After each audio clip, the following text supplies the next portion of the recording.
This is Two J's in a Pod. I'm Mary Ellen Murphy. I do mornings at WGHN Radio. And I am Sarah Leach, executive editor of the Ottawa News Network. So we have been sitting next to each other for about 20 minutes. You have the cutest nose. She does. You have such an adorable you have the cutest nose. I have my mom's ski slope. I love it. I'm told. You have a great nose. Good thing it wasn't my dad's. Yikes. Good to see you. Good to see you too. So where do we start?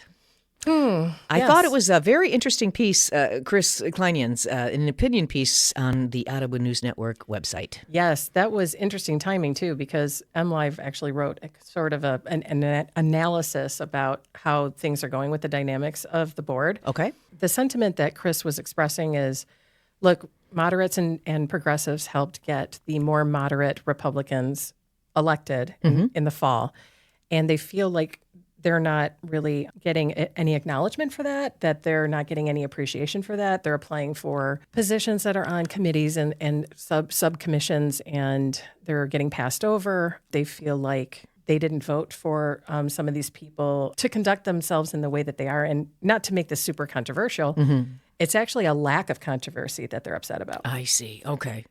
They think that they're just too complacent to avoid any kind of confrontation or perceived confrontation with Ottawa Impact. Yeah, I mean, there were a couple of times where I was like, you guys, aren't you going to, Well, I mean, I've had some conversations with some board members, and to be honest, I see what Chris is pointing out. I don't necessarily share the opinion to the extent in which he expressed it. Sure. But I don't think he's necessarily wrong. I have had conversations with some commissioners, and they privately, have expressed more strong opinions about things, and then they get into these meetings, and then none of that is said or expressed, and it's sort of a go along to get along thing. I think it's because there's a sentiment with Chair Teeples and maybe even Vice Chair Berger that they want to go back to the way that things were before Ottawa Impact was elected. I don't think you can ever do that again. Well, I don't think you can put the genie back in the bottle, for one.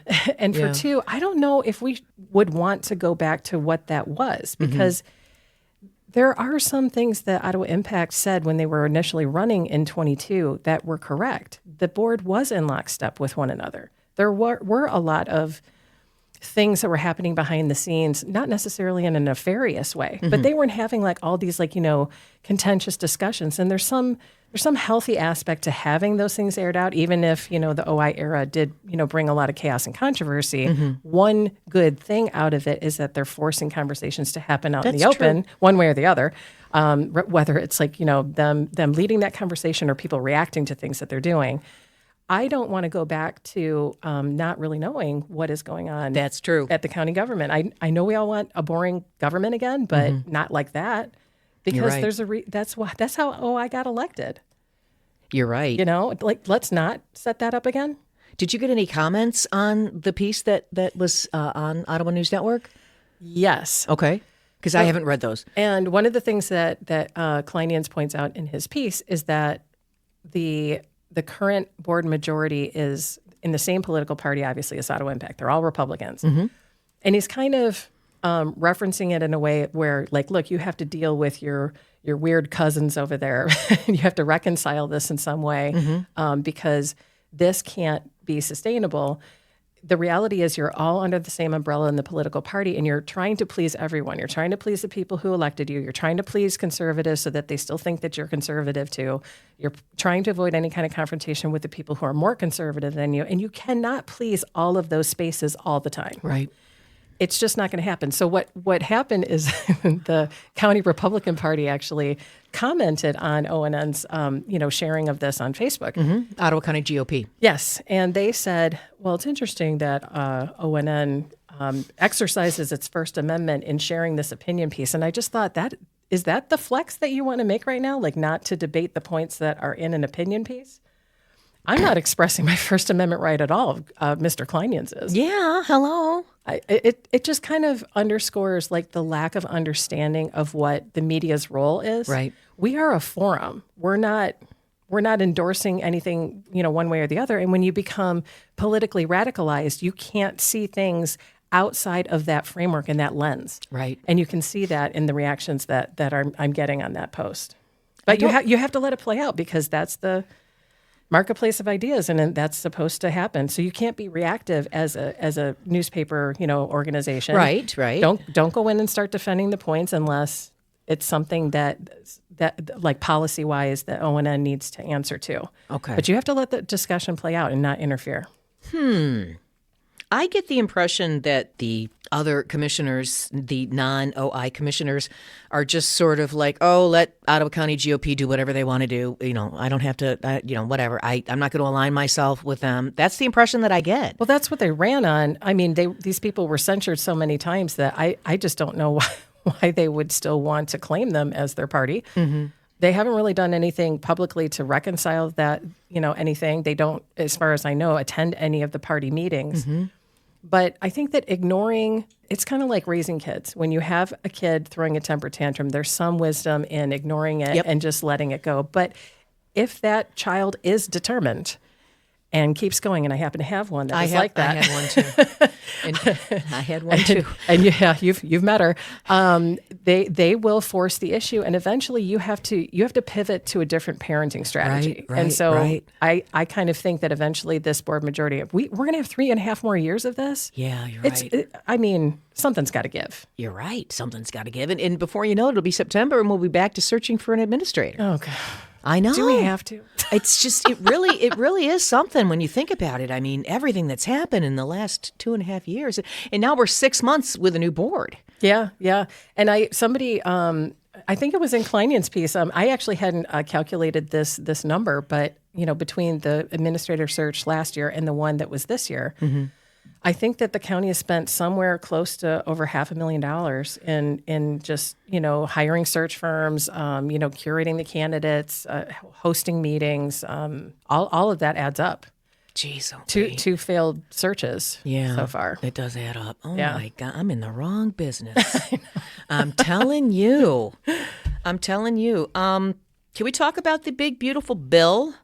Yes, let's. Because, I call it the billionaire bought bill.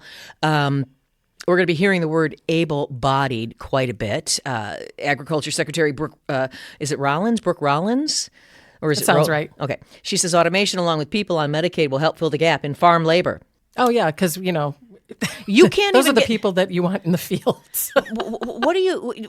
Where's your head? I can't bend over to pick up my shoes, let alone till wheat. I mean, I don't know. Well, it's politicians politicking, right? I mean, we've kind of become numb and accepting of this reality where anybody says like the weirdest, wildest shit that they want to. And mm-hmm. we just sit there and go, okay.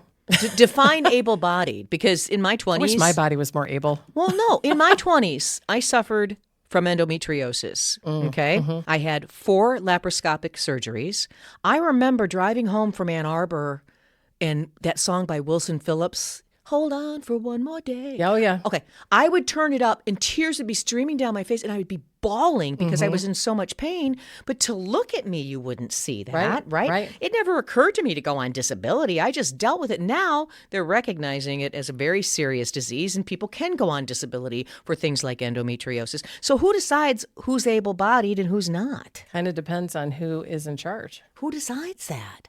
Well, honestly, I think that women tend to suffer more from these sorts of evolutions of accepted, health standards. Yes. We tend to be in the category of, you're having a baby and you might need some sort of medical attention or, an abortion to save your life. Mm-hmm. And then you get turned away. Like those kinds of things were happening for decades before we really forced the conversation to kind of play out in the States. Endometriosis. I mentioned to you earlier that I had to have a partial oophorectomy. Yes. Because I had cysts, and I did not get disability for that. I didn't even think that. I don't even know if I qualified because technically it was an optional surgery, an elective surgery. Wow. And I was back at work within 2 days. You got to be. Come on. I also had to ask what an oofer was, and everyone laughed at me. Because I was like, that sounds like the piece of a cow or something. Like, what is happening? They're like, well, technically, one of your udders is broken. So Oh my go in gosh. there and fix it. But you were back to work in 2 days. I was back to work in 2 weeks after having a partial lumpectomy. And 10 years ago, they would have given you 6 weeks off for something like that. So, Right. So back to the fields and back to this. Who is going to pick the blueberries in Ottawa County? Well, I suppose it's going to be all of those, people that think that their jobs were stolen by immigrants. I mean, they must be looking for those jobs to get back, right? I mean, isn't that the way that this logic plays out? I suppose. Is that they're taking all the good jobs? And what about teenagers? Because we have this whole group of parents that don't want their teenagers to work because they'll have to work the rest of their lives once they get out of college. So we just want them to enjoy their teen years. And then their first job is when they're 22, 23, and they don't even know how to talk to anybody. Oh, yeah. Why aren't they in the field picking the blueberries? I love inheriting entry-level workers who have no work ethic. Please. I have interns right now, and it's like, they run the gamut, but there's been one or two where I'm like, I don't know where you came from. Like, were you hatched from an egg? Do you know that this is a job? Unbelievable. And like when I say to do like a thing, you have to go do the thing. You don't just ignore it and make me hunt you down like I'm your mom. It's weird. What are we doing? I don't know, but I know that teenagers are so overbooked with their sports and their extracurricular activities that they don't have to work anymore. They don't have to. True. Although I will say that some of those things do teach them other Yes, skills. it does. It does. So, No, you're right. It is. Teamwork and all that stuff. But, no, that is good. But That is to that good. point, yeah. I mean, I already told my oldest, who is going to be 14 in January, I said, I already have your first job picked out for you. You're going to be a dishwasher. Boom. And you better wrap your head around that now. I've been telling him that for a year. Yeah. Because he's sort of my floater. I get he's it. got, Yep. kind of daydreams. And so I know that that's going to be a struggle for him. And so he needs to learn how to manage that Right. early on. I'm not trying to, be draconian about it, but it's, you have to see your kids for who they are. And you have to be able to make them, they have to survive in the wild when you're gone. So you have to approach it from that perspective. I drive by a blueberry field on Lake Michigan Drive, and there's migrant housing, but that housing is empty. So I don't know who's... Well, remember, we were promised that this wasn't going to affect, companies and businesses that were in compliance with I think it's H1 something A. There's a certain type of visa that the agricultural sector uses.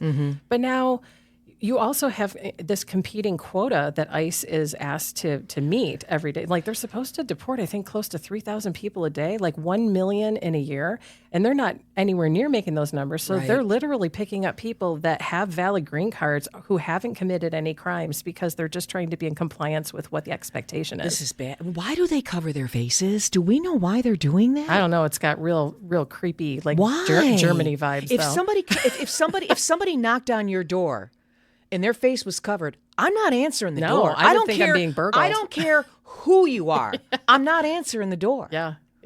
It's not happening. I mean, I don't answer the door if I don't see like a delivery. I once had a guy walk up my driveway, and I have a pretty long driveway, and you can't really see the road. And no one just walks up my driveway. Right. It's one of those situations. And I didn't come to the door because I didn't know where he came from. I don't know what vehicle he's in, and I was alone that day. Wow. Yeah. I mean, and that was like a non-threat. You had a story about local businesses in Ottawa County and the effects of tariffs. Yes. So I found this really interesting because one of the businesses is the Unicorn Tavern, which is it's a really cool, high-end, restaurant, gastropub sort of vibes in Grand Really Haven. cool menu, yeah. Yeah, and it's a Belgian-themed menu. And so a lot of people think, well, tariffs are about this trade war with China, and it's, about trying to right-size the national debt and, all of the value of the dollar, all that stuff. So Belgium is also being tariffed. Canada is also being, taxed on goods and services. And so we don't often think about these not obvious countries that are supposed to be our allies. They're not really our enemies. But there's also this struggle of getting goods and services so that people can have what they want. There's a toy store in Holland that has to go completely online because they can't afford brick and mortar anymore. Yeah. I mean, where does this end? I think that we're going to see more of these as the years drag on. Wow. Very, very interesting. Well, it doesn't help that it changes every other minute either.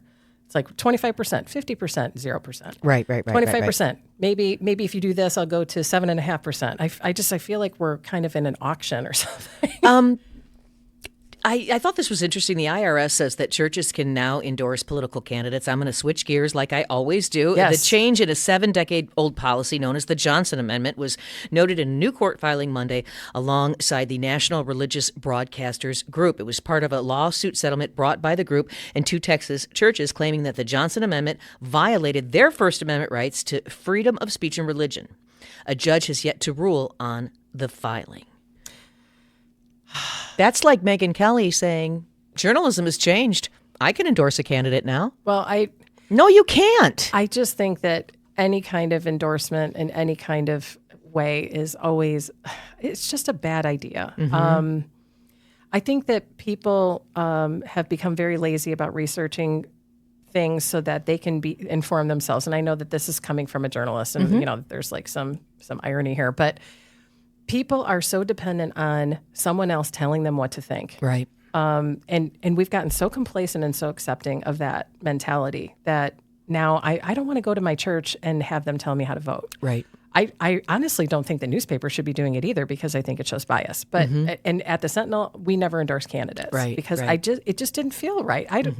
I think that the role of the media always is to tell people what to think about, not what to think. So when you mix in religion with politics, I think it's always a bad idea. We tend to see it more in right-wing circles. Well, we saw it with Ottawa Impact. But that doesn't necessarily mean that it's not happening in some left-wing circles too. Okay. To a lesser degree, but it does happen. And Yeah. I think that that's just a bad combination.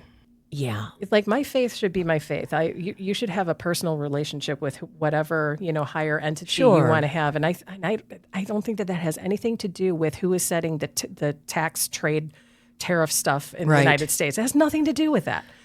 Well, didn't Commissioner Moss tell M Live that he will line up with the policies of? I mean, at least he said it, that he's lined up with the policies of Donald Trump. Well, how exhausting would that be, though? Because Donald Trump changes I know he does. his opinion. I know. I mean, if the wind blows in a different direction, I know. How exhausting is that to reconcile that in your own brain? I know. I know. It's wild to me.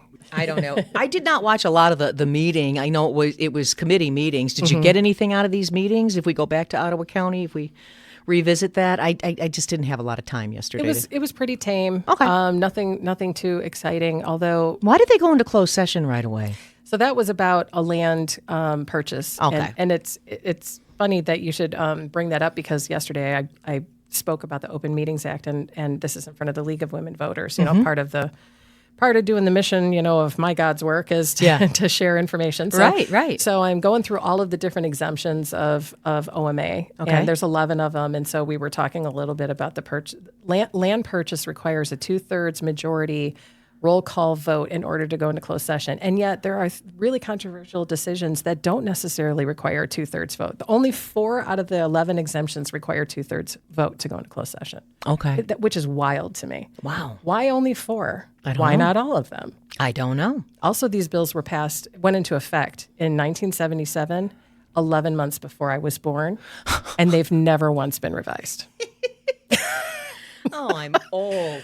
I mean, 1977. I am the living embodiment of our transparency laws, and it's not great, Bob, over here.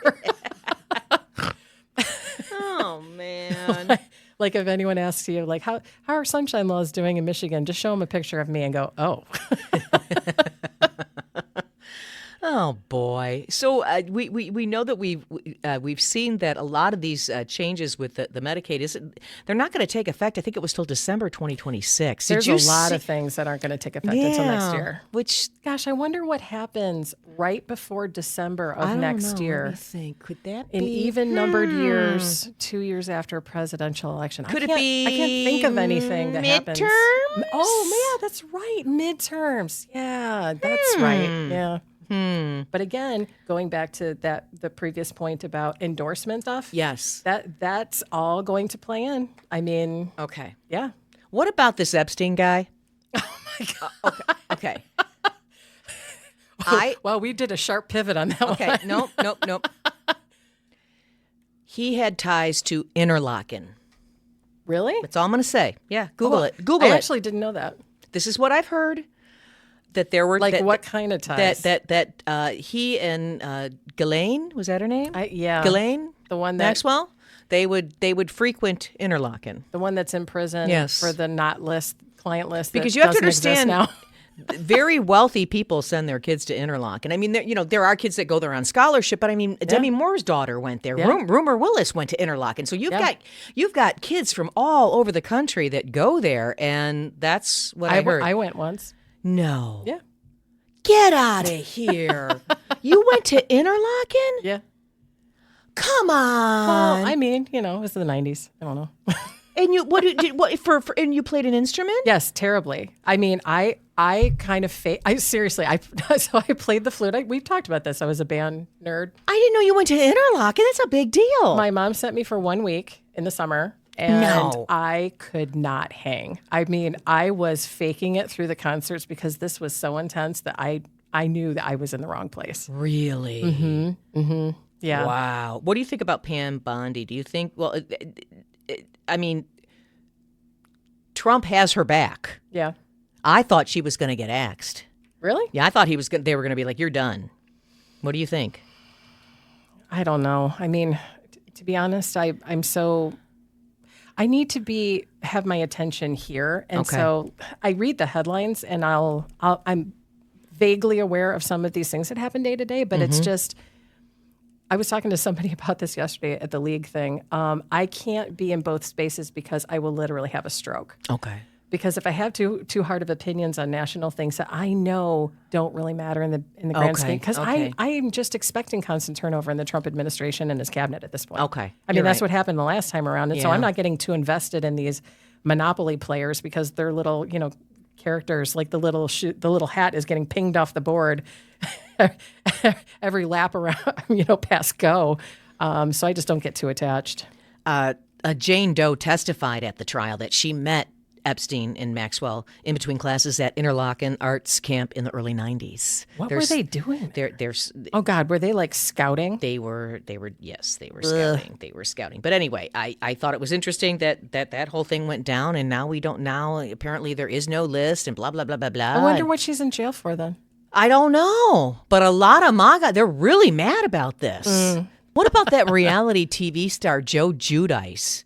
Do you watch any with the Real Housewives of New Jersey? He's trying to come back into the country, and he wants a pardon too. So apparently he went to jail for fraud, and he never became a United States citizen. So when he was done with jail, they were like, "You're not coming back to the country. You're going to Italy." So he's in Italy. His kids are over here, and his wife's on a reality show, The Real Housewives of New Jersey. Well, hopefully she sends him the checks. Well, she divorced him, and now she married somebody else, and now she's in trouble with this new husband for embezzlement. These people, it's just nothing but a bunch of grifters. It's just everywhere. It's like a cartoon. Everywhere in Washington and in reality TV. I mean, there are things I will not do, no matter how much money you want to pay me. I know. There's no moral compass, and ironically, this tends to be in the space where a lot of people claim to be. Grift.